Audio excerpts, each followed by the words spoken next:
Hey, this is Rachel Friedman, and you are listening to The Wellness Boss. To really compete in the wellness industry, you have to have a fully integrated business.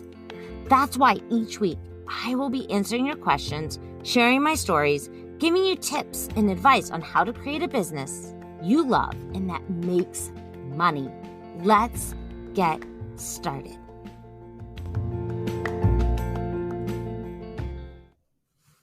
Hey, this is Rachel Friedman, and you are listening to the Wellness Boss podcast. This is episode number 22, Holding Space. How are you, my friends? Are you doing great? I just finished the launch for my first mastermind group, and it was fantastic. To be honest, though, I was totally wiped out. So Friday through Sunday of this past weekend, I relaxed and did a lot of nothing. I spent the weekend pampering myself, which I think we all need to do every once in a while. Some of us need to do it more often. I know I do. When you listen to this podcast, though, I guess the group will probably already be in week 2. And I'm so excited for the 9 amazing people that joined the group. And I just can't wait to see what they are going to do. I'm sure I'll be sharing all about it as the weeks go on. So let's get into today's topic, holding space. You might be thinking right now, what does that even mean, to hold space? In the coaching world, we refer to holding space as someone who is able to listen from a neutral place without any judgment. As coaches, this is a huge part of our job. For some people, this comes really naturally, and for others, it can take some practice to get to a place where you can do it successfully. And truly believe that as humans, we can all learn to hold space for other humans. And it starts with yourself, just like pretty much everything else we do. Today's episode, I want to teach you a very easy technique that you can use on yourself and then eventually maybe go out into the world and use it with others if you choose. Here's why I want to teach this to you. If we were all a little kinder, gentler with ourselves, our society, I believe, our world would be a much kinder place to live in. I don't know about you, but I truly want this for my kids and their someday kids and all the generations to come. If you're a coach and you already are familiar with this term, I suggest you still keep listening because my interpretation may be different and it may just land differently. It might resonate with you in a way that maybe it never has before. It might strike something in you, even if you've heard it a million times. You never know what that one time is going to do for you. And I thought we should start by going to the all-knowing Google and ask her how she defines holding space. Here's what she said. The definition of holding space is to present with someone without judgment. It means you donate your ears, heart, without anything in return. It involves practicing empathy and compassion.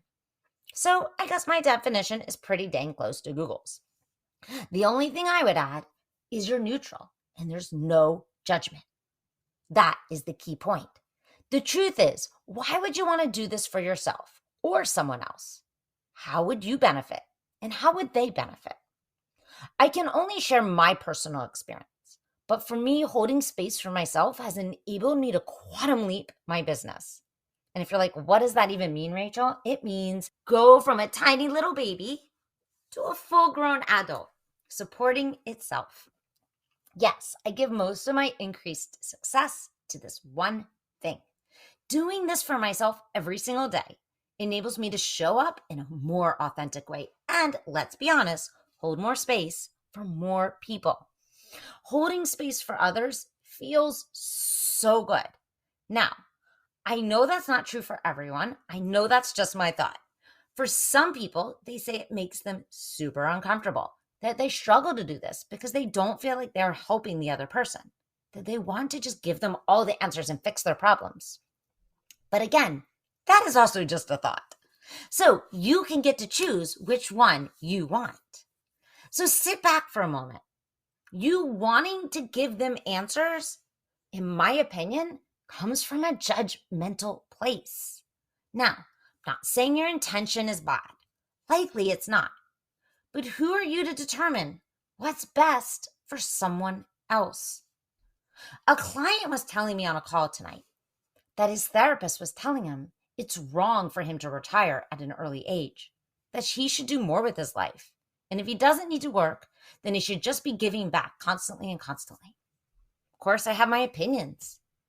But when I enter my opinions into the conversation like this therapist just did, I am no longer holding space. I am no longer enabling him to be the expert of his life. Holding space allows him to decide. Because how can I truly know what's best for him? It gives all the power back to the person instead of taking it away. Isn't that what we all want? I think we often want to tell people what to do or not to do because we don't want to see them get hurt or fail. But when we do this, we take away all their agency. We steal from them their power. People make mistakes. It's what makes them stronger. Failing doesn't have to be a bad thing in reality. Because when people make mistakes, it's what makes them stronger. Failing isn't a bad thing. It is what helps us grow, learn, and evolve. For most of us, it's the fear of those negative emotions. That is the worst part. We accept that this part of our life and to feel negative emotions doesn't mean something has gone wrong. We become extremely powerful, my friends. I would say unstoppable. In yoga, we teach that you are the teacher. We teach that we all have an inner guidance system, one that too often we ignore. But if we truly listen, it will always lead us down the right path in the end. Of course, in coaching, we will sometimes share tools or strategies that have worked for us. But ultimately, it's not our job to make sure the client implements it. It's our job to hold space for them, to help them navigate to the answer, and to show them what we see holding them back from their ability to take the next steps, and to help them make the best decision on what's best for them, and then to help encourage them to move forward. So how do we hold space? First, for ourselves, we have to do it, right? We have to start with ourselves always. Then our students, then our family, and our friends. It starts, my friends, by getting quiet. So grab a notebook and set your timer for 5 minutes minimum. If you're driving right now, don't do this. Put it on pause and come back later. Let yourself just dump out all your thoughts onto that piece of paper. So go ahead, maybe do it right now. Set your timer, 5 minutes, and allow your brain to unload. And then when the 5 minutes is up, turn the podcast back on. While you're writing, anything can be put on that paper. Struggles, frustrations, things you're happy about, excited for, whatever comes up, look at it from the observer's perspective and drop the judgment, my friends. Put it all out there. Okay, when you're ready, turn it back on and ask yourself, when have I felt this way before? What does this remind me of? Then think back when you were a kid. Your subconscious was formed around 0 to 8, and of course, really up until 25, but the majority is 0 to 8. So is there a time you can remember feeling this similar way? What were your feelings then? Try to describe them to yourself. Can you remember what you were thinking, what was going on? What was you were being told? What did you need to hear? This might seem a little woohoo to you, but trust me, that child still lives inside of you. And that child needs to hear some words right now. She lives there, and what she is feeling now is crying for that support she needed back then. We aren't here to blame anyone for anything that happened. But what we can do is gift ourselves this love and compassion right now. So put your hand on your heart and ask her, how are you doing today? What do you need? How can I help you? You can hold this space for yourself. You can stop beating yourself up and instead be kind and gentle with yourself. When you start to practice this on a regular basis, your energy shifts, which impacts how you show up in the world, my friends. When you see that you can do this for yourself, you grow your capacity to do it for others. So it's twofold. It's a win-win for everyone. Your people want to feel safe with you. And the best way to create that container is being in touch with all of your own bullshit. So you don't go projecting it on them. So you don't jump in the pool with them. When they are in the river of misery, instead you stay neutral and you're able to hold a powerful space for them and help them fight for their goals and their dreams. So start today. If you desire more of your life, this is the path to get there. Learning to hold space for yourself and give yourself everything you ever wanted and needed. And the answer is creating this for yourself so you can create an amazing life and an amazing business. So put your hand on your heart and ask yourself, how are you doing today? What do you need? What do you need to hear right now?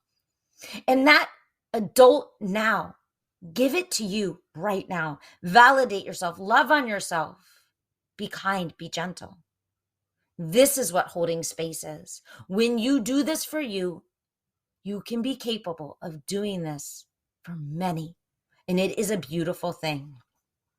Okay, my friends, go to work. It's practice. It may feel weird at first, and that's okay. But the more you practice anything, the easier it gets. And I promise you, if you practice this on the regular, you will see big shifts and transformations in your life.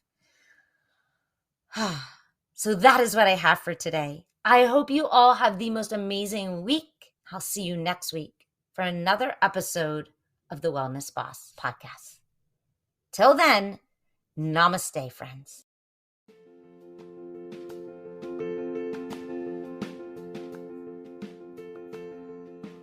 Thanks for listening to this episode of The Wellness Boss. If you want to learn more about my work, come visit me at rachelbethcoaching.com. That's Rachel, Rachel, Beth, Beth, coaching.com. See you next week.